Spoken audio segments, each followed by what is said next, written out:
Alrighty, hello there, folks. Today we're here talking a little bit about what happened over in Scotland on Thursday, February 6th of 2020. Okay, so what happened is on Wednesday night, the Scotland Sun, contacted Derek Mackay to let him know that they had some information basically about him, about some messages that he was sending to a 16-year-old boy on social media. And obviously it's a huge embarrassment for him and all that.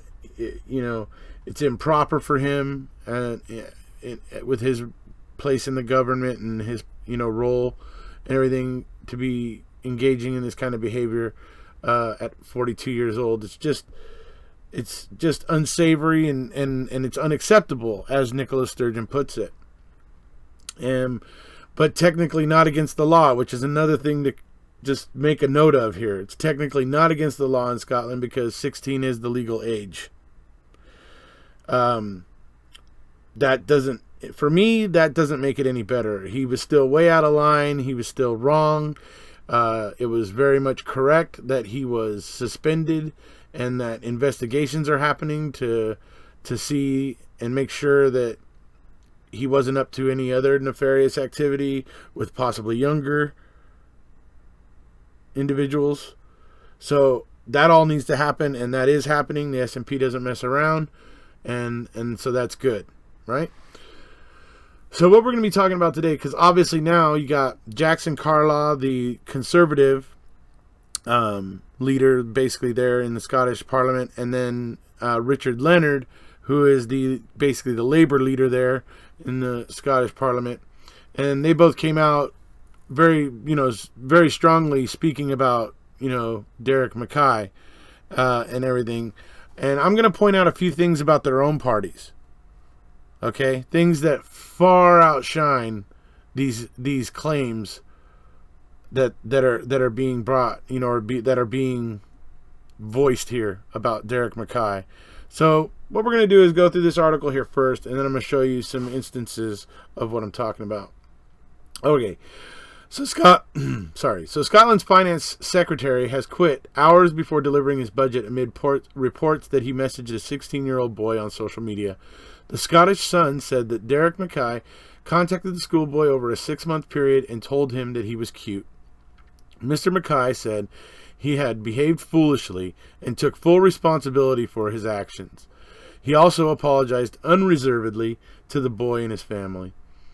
First Minister Nicholas Sturgeon said she did not know about Mr. Mackay's unacceptable behavior until Wednesday evening and is not aware of any further allegations against him. In a statement to the Scottish Parliament, she confirmed that he has been suspended by the SNP while further investigations are carried out.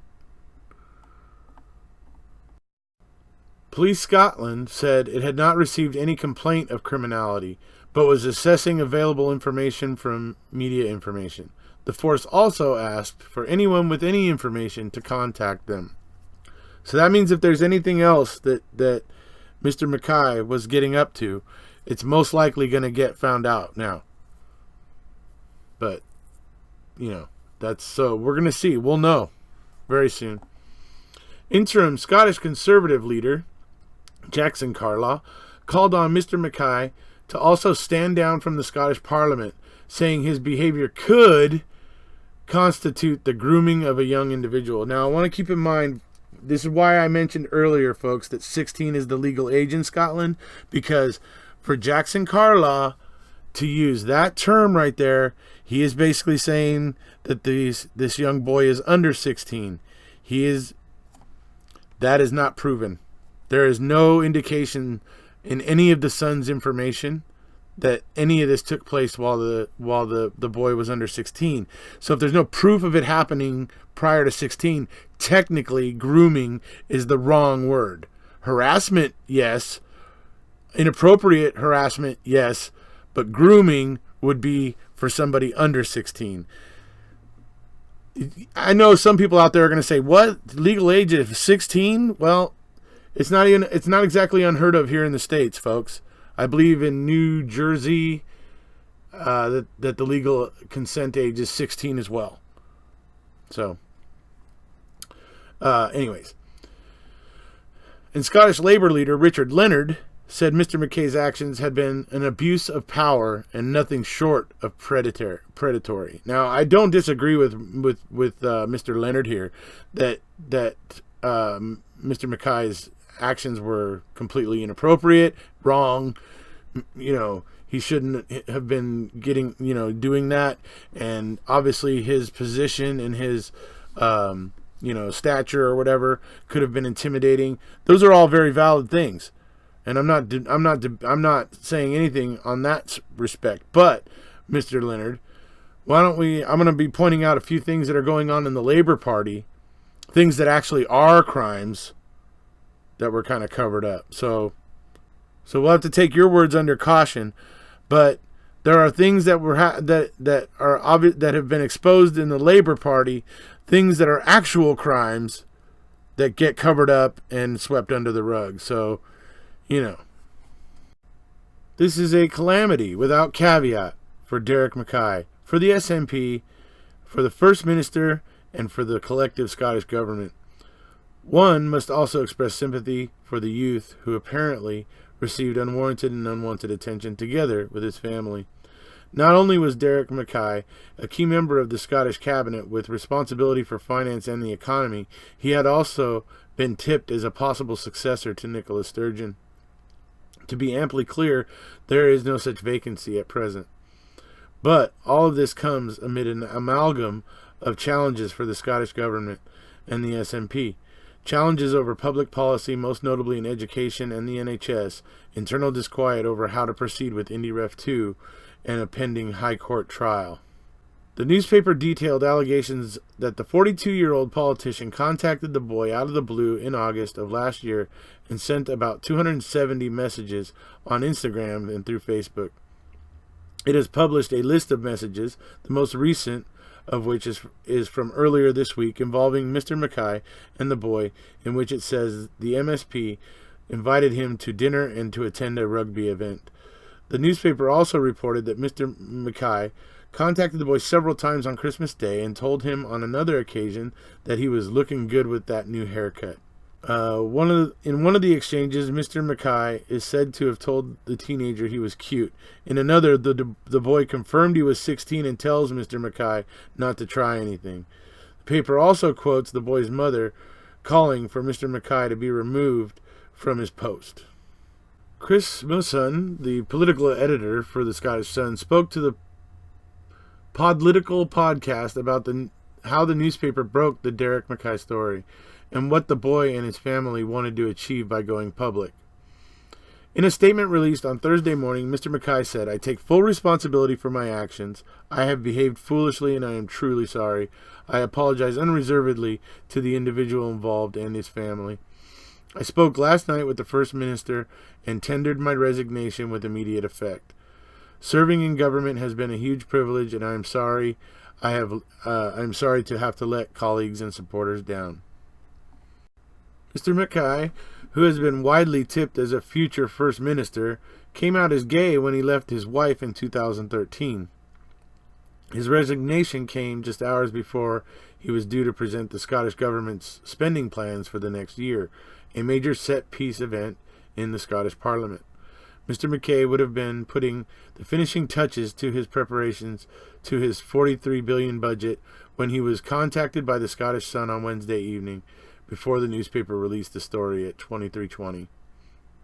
The budget was presented instead by Public Finance Minister Kate Forbes. Okay, so this is a little bit about explaining grooming, right? Children and young people can be groomed online or in person by someone they know or a stranger who may hide their real identity and age. Building trust is a key tactic in grooming, and this can be appearing to have the same interests as the young person, such as games and apps and offering advice or showing empathy and understanding. It can also involve invitations to events, taking them on trips, or even holidays. Grooming was defined in Scots law as a criminal offence by the Protection of Children and the Prevention of Sexual Offences Scotland Act in 2005. It said an offense is committed if someone meets a young person who is under 16 having met or communicated with them with the intention of engaging in unlawful sexual activity. The maximum penalty for the offense is 10 years imprisonment. Okay, well, first of all, there has been no suggestion in the Scottish Sun's story that Derek Mackay communicated with the boy when he was under the age of 16. So, that's what I'm saying. If there would have been proof of that, the Sun would have said something. That would have been sensational. They wouldn't have left it out. The fact of the matter is, it's despicable what he was doing, because no matter what, he was really kind of abusing his power in a sense. But grooming is the wrong word. Harassment, okay, harassment would be a word for it, an accurate word for it. Presiding Officer, before I take questions, I'm grateful for the opportunity to make a very short statement. Members will be aware that I have accepted the resignation of Derek Mackay as Finance Secretary. Derek Mackay has apologised unreservedly for his conduct and recognised, as I do, that it was unacceptable and falls seriously below the standard required of a minister. I can also advise that he has this morning been suspended from both the SNP and our parliamentary group pending further investigation. However, I also wanted to formally confirm to Parliament that the Government will proceed as planned with the Scottish Budget this afternoon. It will be delivered by the Minister for Public Finance, Kate Forbes, and will set out our plans to sustainably grow our economy, support our public services and step up action to tackle the climate emergency. All of that, Presiding Officer, continues to be the very clear focus of the Scottish Government. Okay, this is an article about Theresa May and 2 MPs she reinstated right before the vote, where they voted her out. Anyway, Theresa May has been accused of ignoring a rape allegation against Charles Elphicke and reinstated the senior Conservative MP just before her crunch confidence vote. The Prime Minister also stands accused of ignoring the 2000 sexual texts Andrew Griffiths sent to 2 of his constituents and reinstated that MP too. In a tweet, former government whip Elphicke said, "I remain as confident as I always have been of clearing my name." Yeah, and could you imagine if Nicola had done something like that? I mean, seriously? Although Griffiths was reportedly likely to vote for May and Elphicke against, the MPs seem to be reinstated for the foreseeable future. So, yeah, I have a problem with that. These guys were obviously, under investigation. It was disgraceful enough that they were released, and as they say, they took away the whip, the Conservative whip, from these 2 gentlemen. There's a reason why, and the fact that they went ahead and reinstated these 2 guys, that Theresa May did for the vote, her confidence vote. It's just, yeah. Obviously, the rules don't matter in Westminster. Or obviously, decency doesn't matter, or whatever. I mean, it's improper to reinstate these 2 guys, especially when you hear everybody kicking off about, what happened in Scotland today. Alrighty, this is from an article that was written about a report that was generated and given to Jeremy Corbyn in terms of the Labour Party and some of the misconduct that was happening within it. So, I'm just going to show you this little bit here so you can get kind of a gist of what was in this report. The incidents which took place in political settings ranging from Westminster to all around the country also highlighted a number of weaknesses in the way Labour has handled this issue in the past. Among themes that emerged from the stories, which the Labour Party has said will be urgently fed into ongoing reviews, were that problem individuals are common knowledge, but no action is taken against them. Really? I'd like to hear Richard Leonard's explanation, at least thoughts on that. There is low or no confidence in the party's formal complaint and disciplinary processes. And women felt there was a lack of support in taking up their cases, with some actively dissuaded from doing so. So, that's not what's happening in the SNP. I'll tell you what. That's not. what's happening in the SNP, as you can clearly see, because Mr. Mackay is not currently serving. He's under investigation. And look, judging by what the son has shown so far, it appears the kid, the boy was 16 years old. So it's not grooming. It could be harassment. Either way, I feel it's inappropriate and wrong. And he's been disciplined appropriately. But that wasn't really happening over in the Labour Party, as you can see here. So, just thought I'd point that out. Alrighty, so to wrap up, basically, the main things here today are, number one, obviously, Mr. Mackay's actions were unacceptable. Absolutely unacceptable. That is not in question here at all, just to be clear. What I want to point out here is the way the SNP deals with these things compared to the way you see these other parties dealing with things. For instance, Jackson Carlaw and his Conservatives, or Richard Leonard and his Labour Party, right? So I just wanted to point that out. I mean, if they're going to be so critical, and they're going to, use this as a way of making the SNP look bad, well, okay, fine, it does make the SNP look bad. But then again, the way the SNP deals with it makes the Conservatives and the Labour Party look bad if you look at the information that I've just shown you. So, once again, this is not a video to say that Mr. Mackay's actions were okay. They weren't.